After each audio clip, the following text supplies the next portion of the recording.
ইরানের বিদ্যুৎ উৎপাদন কেন্দ্রগুলোতে হামলা হলে ঢিলের বদলে পাটকেলের হুঁশিয়ারি দিয়েছে ইরানের রেভলিউশনারি গার্ড কর্পস।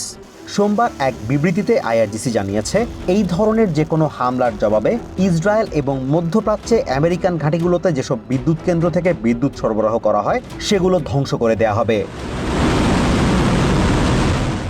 ইরানের ন্যাশনাল ডিফেন্স কাউন্সিল জানিয়েছে, ইরানের উপকূল কিংবা কোনো দ্বীপে হামলা হলে পারস্য উপসাগরীয় অঞ্চলের সব জলপথে মাইন বিছিয়ে দেয়া হবে। হরমুজ প্রণালী খুলে দিতে প্রেসিডেন্ট ট্রাম্পের বেঁধে দেওয়ার সময়সীমা যখন শেষ পর্যায়ে, তখনই এমন হুমকি দিল তেহরান। ভবিষ্যৎ হোক নিরাপদ, বিনিয়োগ হোক বিশ্বস্ত, আর আমার পছন্দ সল্ট বে। ওয়েলকাম টু সল্ট বে।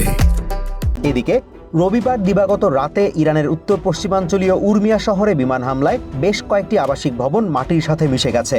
ইরানের নূর নিউজ জানিয়েছে, ধ্বংসস্তূপের নিচে আটকে পড়াদের উদ্ধারে কাজ চলছে। অন্যদিকে বন্দর আব্বাসে Islamic Republic of Iran radio স্টেশনে হামলায় অন্তত একজন নিহত হয়েছে বলে জানিয়েছে মেহের নিউজ এজেন্সি। এদিন ইরানের অবকাঠামো লক্ষ্য করে ব্যাপক হামলার দাবি করেছে ইসরায়েল। তাদের এই দাবির পরেই তেহরান ও এর আশপাশের বিভিন্ন এলাকায় বিস্ফোরণের খবর জানিয়েছে আল জাজিরা। বিশেষ করে তেহরানের পশ্চিমে অবস্থিত কারাজ শহরে বড় ধরনের বিস্ফোরণ ঘটেছে, তবে এই বিষয়ে বিস্তারিত কিছু জানায়নি তারা।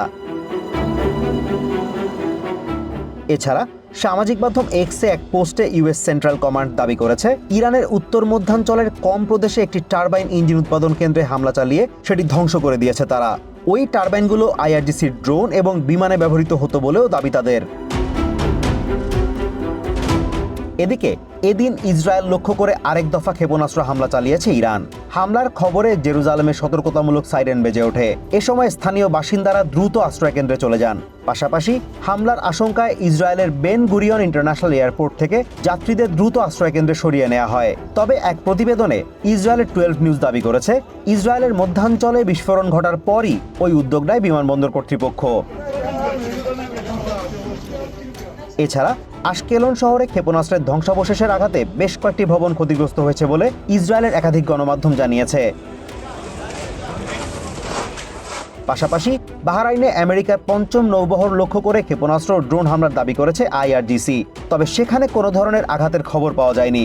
এছাড়াও এদিন সৌদি আরবের রিয়াদ লক্ষ্য করে 2টি ballistic missile ছুড়েছে Iran.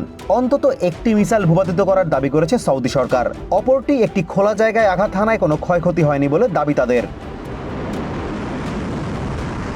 Azimur Rashid Kanak, one international desk.